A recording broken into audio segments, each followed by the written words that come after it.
ओम अथवा तो ब्रह्म जिज्ञासा ओम तस्य च अनेवं रूप जीवाभिन्नस्य अहं बुद्ध्या असिद्धत्वेन अगुण सगुणत्वादिना विमतस्य ವಿಷಯತ್ವ ಸಂಭವೇನ.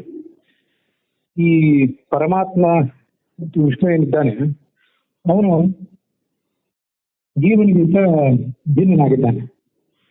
ಎಂಥ ಜೀವನಿಗಿಂತ ಭಿನ್ನನಾಗಿದ್ದಾನೆ ಅಂದ್ರೆ ಅನೇವಂ ರೂಪ, ಜೀವ ಈ ತರ ಇಲ್ಲ. ಪರಮಾತ್ಮ ಹೇಗಿದ್ದಾನೋ ಹಾಗೆ ಜೀವ ಇಲ್ಲ. ಪರಮಾತ್ಮ ಸರ್ವ ಗುಣ ಪರಿಪೂರ್ಣನಾಗಿದ್ದಾನೆ, ಸ್ವತಂತ್ರನಾಗಿದ್ದಾನೆ, ದೋಷರಹಿತನಾಗಿದ್ದಾನೆ, ಇತ್ಯಾದಿಗಳ ಗುಣಗಳು ಅವನಲ್ಲಿವೆ. ಆದ್ರೆ ಅಂಥ ಗುಣಗಳು ಇವನಲ್ಲಿಲ್ಲ. ಆದ್ರಿಂದ ಅಂಥ ಜೀವನಿಗಿಂತ, ಅಂಥ ಪರಮಾತ್ಮನಿಗಿಂತ ಭಿನ್ನನಾದಂಥ ಈ ಜೀವ, ಆ ಜೀವನಿಗಿಂತ ಭಿನ್ನನಾದವನು ಪರಮಾತ್ಮ.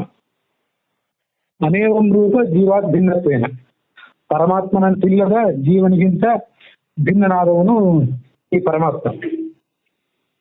ಮತ್ತೆ ಅವನು ವಿಮತಸ್ಯ, ಜೀವನೇ ಪರಮಾತ್ಮ ಅಂತಾಗಿದ್ರೆ ಜೀವ ಸಿದ್ಧ ಆಗಿರೋದ್ರಿಂದ ಈ ಪರಮಾತ್ಮನು ಕೂಡ ಸಿದ್ಧ ಆದಂತಾನೆ ಅಲ್ವಾ ಅಂತ ಪ್ರಶ್ನೆ ಬರ್ತಿತ್ತು. ಆದ್ರೆ ಜೀವ ಮತ್ತು ಪರಮಾತ್ಮ ಇಬ್ಬರು ಕೂಡ ಭಿನ್ನರೇ ಆಗಿದ್ದಾರೆ, ಬೇರೆ ಬೇರೆ ರೀತಿಯಾದಂತಹ ಗುಣಗಳುಳ್ಳವರಾಗಿದ್ದಾರೆ ಅವರು. ಆದ್ರಿಂದ ಜೀವ ಸಿದ್ಧ ಆಗಿದ್ರು ಕೂಡ ನಮಗೆ ಪರಮಾತ್ಮ ಇಲ್ಲಿ ಸಿದ್ಧನಾಗಿಲ್ಲ. ಪರಮಾತ್ಮ ಸಿದ್ಧನಾಗಿಲ್ಲ. ಮತ್ತೆ ಕೆಲವರಿಗೆ ಬಗ್ಗೆ ಹಾಗೆ ಸ್ವಲ್ಪ ಏನಾದ್ರೂ ಜ್ಞಾನ ಇದ್ರೂ ಕೂಡ ಅದು ಪೂರ್ಣವಾದಂತಹ ಜ್ಞಾನ ಇಲ್ಲ. ಅವನು ಸಗುಣನೋ ನಿರ್ಗುಣನೋ ಇತ್ಯಾದಿ ರೂಪವಾಗಿ ಅವ್ರ ಬಗ್ಗೆ ಭಿನ್ನಾಭಿಪ್ರಾಯ ಇದೆ ಪರಮಾತ್ಮನ ಬಗ್ಗೆ. ಆದ್ರಿಂದ ಆ ಪರಮಾತ್ಮ ಸಿದ್ಧನಾಗಿಲ್ಲ. ಮತ್ತೆ ಅಹಂ ಬುದ್ಧಿಯಿಂದ ಸಿದ್ಧನಾದ ಜೀವ.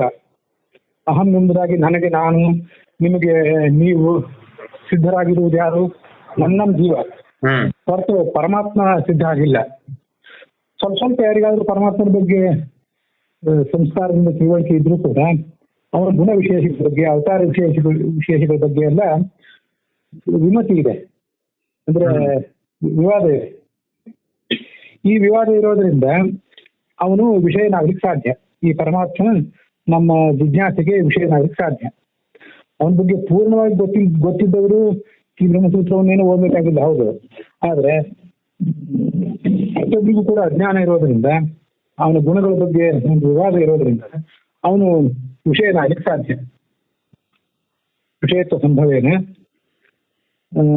ಅವನ ತಜ್ಞಾನ ಮುಕ್ತಿ ರೂಪ ಫಲಕ್ಕೆ ಅಧಿಕಾರ ಅಂತ ಪರಮಾತ್ಮನನ್ನ ಸಕಲ ಸದ್ಗುಣ ಪೂರ್ಣ ಇತ್ಯಾದಿ ರೂಪವಾಗಿ ಆತನನ್ನ ತಿಳ್ಕೊಂಡಿದ್ದರಿಂದ ಮುಕ್ತಿ ಬರುವುದು ಸಾಧ್ಯ ಇದೆ. ಮುಕ್ತಿ ಬರುತ್ತದೆ ಅಂತ ಅಲ್ಲಿ ವರ್ಣನೆ ಮಾಡಿದ್ದಾರೆ ಶಾಸ್ತ್ರದಲ್ಲಿ. ಈ ಶಾಸ್ತ್ರದಲ್ಲಿ ವರ್ಣನೆ ಮಾಡಿರೋದ್ರಿಂದ ಅಂತ ಮುಕ್ತಿಯನ್ನು ಯಾರು ಬಯಸ್ತಾನೋ ಅವನು ಅದಕ್ಕೆ ಅಧಿಕಾರಿಯೂ ಕೂಡ ಆಗಿದ್ದಾನೆ. ವಿಷಯತ್ವ ಸಂಭವೇನ ಅಂತ ಹೇಳಿರೋದ್ರಿಂದ ನಮ್ಗೆ ಯಾರಿಗೆ ಆ ಒಂದು ಮುಕ್ತಿ ಬೇಕು ಅಂತಿದೆಯೋ ಅವರು ಇದನ್ನ ಬಯಸ್ತಾರೆ. ಮುಕ್ತಿ ಯಾರಿಗೆ ಬೇಕು ಅಂತಿಲ್ಲ, ಸಂಸಾರದಲ್ಲೇ ಇರ್ತೀನಿ ಅಂತ ಯಾರು ಬಯಸ್ತಾರೆ ಅವರಿಗೆ ಈ ಪರಮಾತ್ಮನ ಕುರಿತು ಆರಾಧನೆ ಮಾಡುವಂತ ಅಗತ್ಯ ಏನೂ ಇಲ್ಲ ಅಂತ ತಿಳಿಸ್ತಿದ್ದಾರೆ ಅಂತ ನಾವು ತಿಳ್ಕೋಬಹುದು.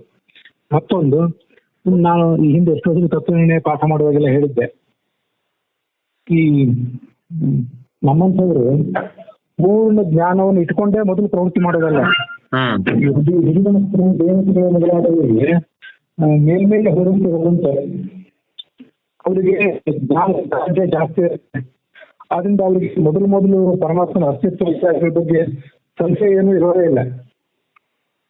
ಆದ್ರೆ ನಮ್ಮಂತವರಿಗೆ ಪರಮಾತ್ಮ ಒಬ್ಬ ಇರುವ ಸಾಧ್ಯತೆ ಇದೆ, ಪರಮಾತ್ಮನ ಜ್ಞಾನದಿಂದ ಮುಕ್ತಿ ಆಗುವ ಸಾಧ್ಯತೆ ಇದೆ. ಇಂಥವೆಲ್ಲ ಸಂಭಾವ್ಯತೆಗಳನ್ನು ಇಟ್ಕೊಂಡೇ ಅವ್ನು ಮುಂದೆ ಹೋಗೋದು. ಹಿಂದೆ ತಪ್ಪು ನಿರ್ಣಯದಲ್ಲಿ ಒಂದ್ಸರಿ ಅದನ್ನ ಹೇಳಿದ್ದೆ ನಾನು, ಅದನ್ನು ನೆನಪು ಮಾಡ್ಕೊಂಡೆ ಈ ಸಂದರ್ಭದಲ್ಲಿ. ತದ್ಜಿಜ್ಞಾಸಸ್ವ ಇತಿ ಉಕ್ತಿ ಯುಕ್ತ. ಆದ್ರಿಂದ ಅವನನ್ನು ಜಿಜ್ಞಾಸೆ ಮಾಡುವಂತೇನು ಒಂದು ಶಾಸ್ತ್ರದಲ್ಲಿ ಪ್ರತಿಪಾದನೆ ಮಾಡಿದ್ದಾರೆ.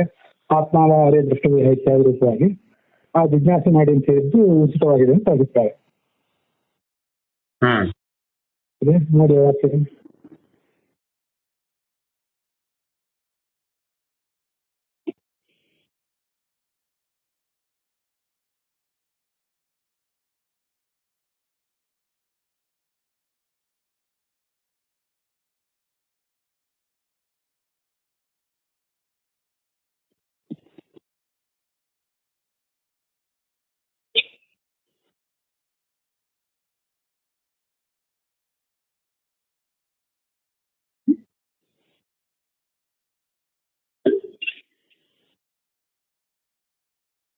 ಹಾಂ ಸರಿ ಆಯ್ತು. ನಾನು ಸ್ವಲ್ಪ ಬೇಗ ಸ್ನಾನ ಹೊರಟಿದ್ದೀನಿ, ಸ್ವಲ್ಪ ಎಲ್ಲ ಹೊರಗೆ ಹೋಗ್ಬೇಕಿತ್ತು, ಇಲ್ಲಿ ನಿಲ್ಸಿರ್ತೀನಿ. ಹಾಂ ಸರಿ. ಹಾಂ ನಮಸ್ಕಾರ.